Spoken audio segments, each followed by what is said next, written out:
Today we are going to talk about VLOOKUP Excel function, which is used to copy information from one sheet into another based on a unique ID which is available in both the sheets. So consider you have two sheets or two different Excel. One of the sheet have your name, your roll number and age associated to the names.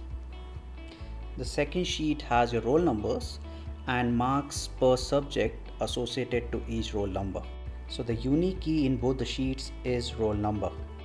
So now I want to have a name column in sheet 2, and then based on sheet 1 I'm gonna copy that automatically using the VLOOKUP function. So I will go to this cell and then in the formula box I'm gonna type equals to V, and then the IntelliSense will give me the function I'm looking for and details about that particular function. So I will select the function, and then the first part of the function basically asks me for the unique key against which I'm gonna identify the other values from other sheet. The second part is to select the array against which I'm gonna identify the name based on the roll numbers. So I will go to sheet 1, select it, and then copy this entire part and go back to sheet 2 and then paste it. Once the array is copied, it is important to give the correct column name from the target sheet from where the name value will be copied.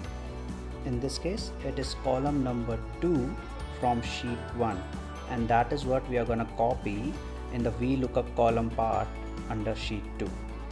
To give the correct column name is important to have correct values copied automatically. The last part is to make sure whether you want approximate match or exact match, and for that you can either select true or false. Once selected, you can see that the names are copied automatically, and then you just drag and drop it for the rest of the rows and it will be copied automatically using the VLOOKUP function. You can always compare and verify before you want to apply the same process for a bigger amount of data.